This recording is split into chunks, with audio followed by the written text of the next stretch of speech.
Before China could challenge the U.S. Navy at sea, it had to confront something even more decisive: American control of the sky. In the 1990s, long before anti-ship ballistic missiles and island fortifications reshaped the Pacific, U.S. carrier air wings were already operating with a level of reach, coordination, and precision that few nations could match. Fighter jets launched from nuclear-powered decks hundreds of miles from shore. Airborne early warning aircraft scanned entire regions in real time. Refueling tankers extended combat range far beyond the horizon. And in every simulated confrontation, the outcome revealed the same reality. Dominance in the air meant dominance everywhere. The moment China began measuring its own capabilities against that system, it wasn't just studying aircraft, it was studying supremacy. This is the story of when Beijing realized that control of the Pacific would not be decided by ships alone, but by who owned the sky above them.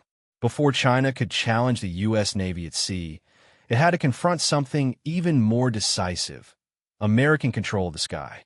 In the years following the Cold War, while many assumed American military power would recede without a peer competitor, the opposite occurred in the Pacific.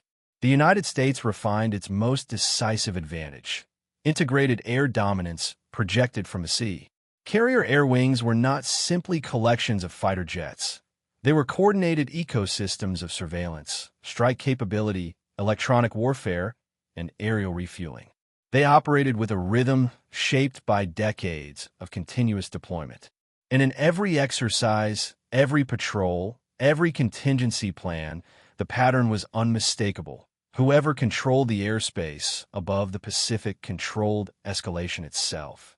In the 1990s, China's Air Force and Navy were modernizing, but they were not yet integrated into a system capable of matching American reach. U.S. aircraft carriers deployed F/A-18 strike fighters supported by E-2 Hawkeye airborne early warning aircraft that extended radar coverage hundreds of miles beyond the fleet. These platforms detected, tracked, and coordinated engagements long before opposing aircraft could approach visual range. Refueling tankers operating from carriers and regional bases multiplied range and endurance. Electronic warfare aircraft jammed and disrupted enemy sensors. The result was layered control: detection first, positioning second, engagement third. China observed this carefully. Military analysts in Beijing did not focus solely on the number of jets aboard a carrier. They focused on how those jets functioned within a battle network. American pilots trained constantly in joint operations with submarines, surface ships, and space-based assets. Satellite communications synchronized movements across vast distances. Data links allowed aircraft to share targeting information in real time. This was not air power in isolation. It was integrated air dominance. The turning point was not a single dogfight. It was cumulative realization. In crisis simulations, in regional deployments, and during moments like the 1996 Taiwan Strait crisis, American carriers did not merely arrive. They established air control zones that extended far beyond the horizon. Any adversary operating within that envelope had to account for immediate detection and rapid response. That structural advantage created a strategic imbalance. It meant that escalation could be managed from above. For China, the implications were profound. A navy cannot operate freely if it cannot protect its fleet from air attack. A missile force cannot function effectively if its targeting systems are suppressed by airborne surveillance and electronic warfare. Control of the sky above the Pacific translated directly into freedom of maneuver at sea. In the late 1990s and early 2000s, Chinese modernization efforts accelerated. Advanced fighter aircraft were acquired and domestically developed. Long-range surface-to-air missile systems were expanded. Radar networks along the coastline were strengthened. But the central challenge remained: how to counter a mobile airbase that could reposition anywhere in the Pacific. Carrier strike groups were uniquely difficult to neutralize because their air wings were self-sustaining. Unlike land-based air forces tied to fixed runways, carrier aviation could relocate overnight. If tension rose in one sector, the carrier moved. If surveillance detected risk, the air wing adjusted patrol patterns. American flexibility multiplied unpredictability. Exercises conducted by U.S. forces in the Pacific repeatedly reinforced this message. Air superiority was established early. Strike packages were coordinated under protective electronic umbrellas. Long-range precision weapons allowed engagement without entering dense air defense zones. In every scenario, integrated doctrine outmatched isolated capability. China's strategic planners concluded that matching the United States aircraft for aircraft would not be sufficient. The system had to be disrupted. From this realization emerged a dual-track strategy. Build indigenous air power while simultaneously developing tools designed to deny American carriers safe operational space. Anti-ship ballistic missile programs expanded. Over-the-horizon targeting capabilities were prioritized. Space-based surveillance grew in importance. The objective was not parity in the air, but erosion of American freedom of action. Yet even as China invested in countermeasures, American air dominance continued evolving. Fifth-generation aircraft entered service. Network-centric warfare matured. Sensor fusion integrated data from satellites, ships, aircraft, and submarines into unified operational pictures.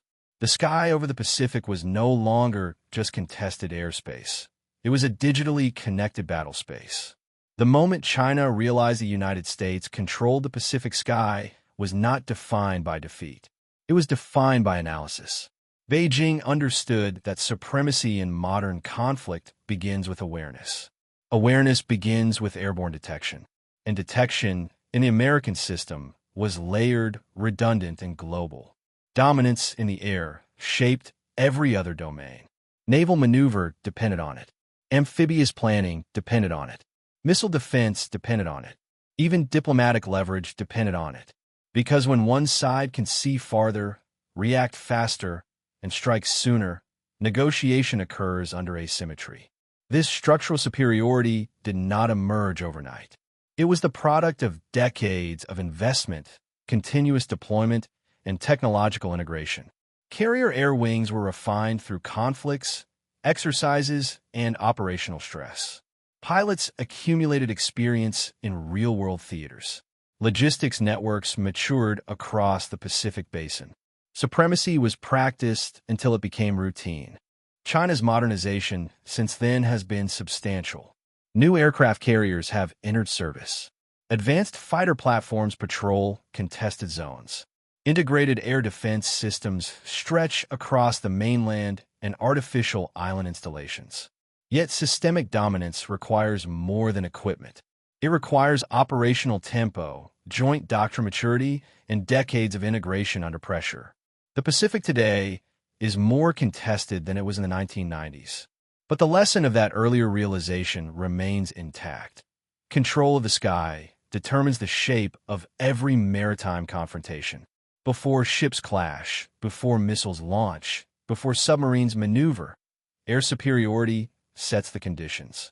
The moment China measured itself against American air dominance was the moment it understood that challenging the United States in the Pacific would require transforming every branch of its military. Because supremacy is not symbolic. It is structural. There was no declaration, no headline announcing the shift, no formal acknowledgement that a balance had been measured and understood.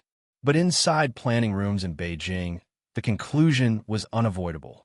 The Pacific was not decided by proximity. It was decided by altitude.